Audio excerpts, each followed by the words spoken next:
এই শীতে তো রাতের বেলা দিচ্ছ ভালোই ঘুম দিয়ে লেপের মুড়ি। এই শীতে তো রাতের বেলায় দিচ্ছ ভালোই ঘুম দিয়ে লেপের মুড়ি। থাক, আর ঘুমোতে হবে না, চলো বানাই কড়াইশুটির কচুরি। এলে এ কাণ্ড দেখেছো, এ তো অলরেডি কাজ শুরু করে দিয়েছে।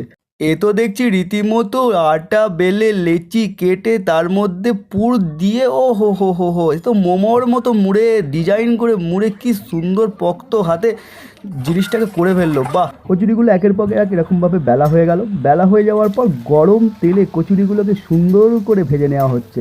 দেখো বেশ ভালো করে লাল লাল করে কচুরিগুলো একটার পর একটা সুন্দর করে ভেজে নিচ্ছে। দেখা যাক কীরকম টেস্ট হয়, সে তো অবশ্যই তোমাদের সাথে শেয়ার করব। কিন্তু কচুরিগুলো বেশ ফুলছে, দারুণ। দেখো বন্ধু, এটা হচ্ছে গরিবের রান্নাঘর, এখানে একটু আলো কম হয়, একটু অ্যাডজাস্ট করে নিও। ওদিকে খেয়াল দিতে হবে না, খেয়াল দাও কচুরির দিকে। কচুরিগুলো দেখেছো তো কি সুন্দর, দেখে আবার ভেবো না যেন এটা গন্ধরাজ কচুরি। না বন্ধু, এটা কড়াইশুটিরই কচুরি। খাওয়া দাওয়ার পর তো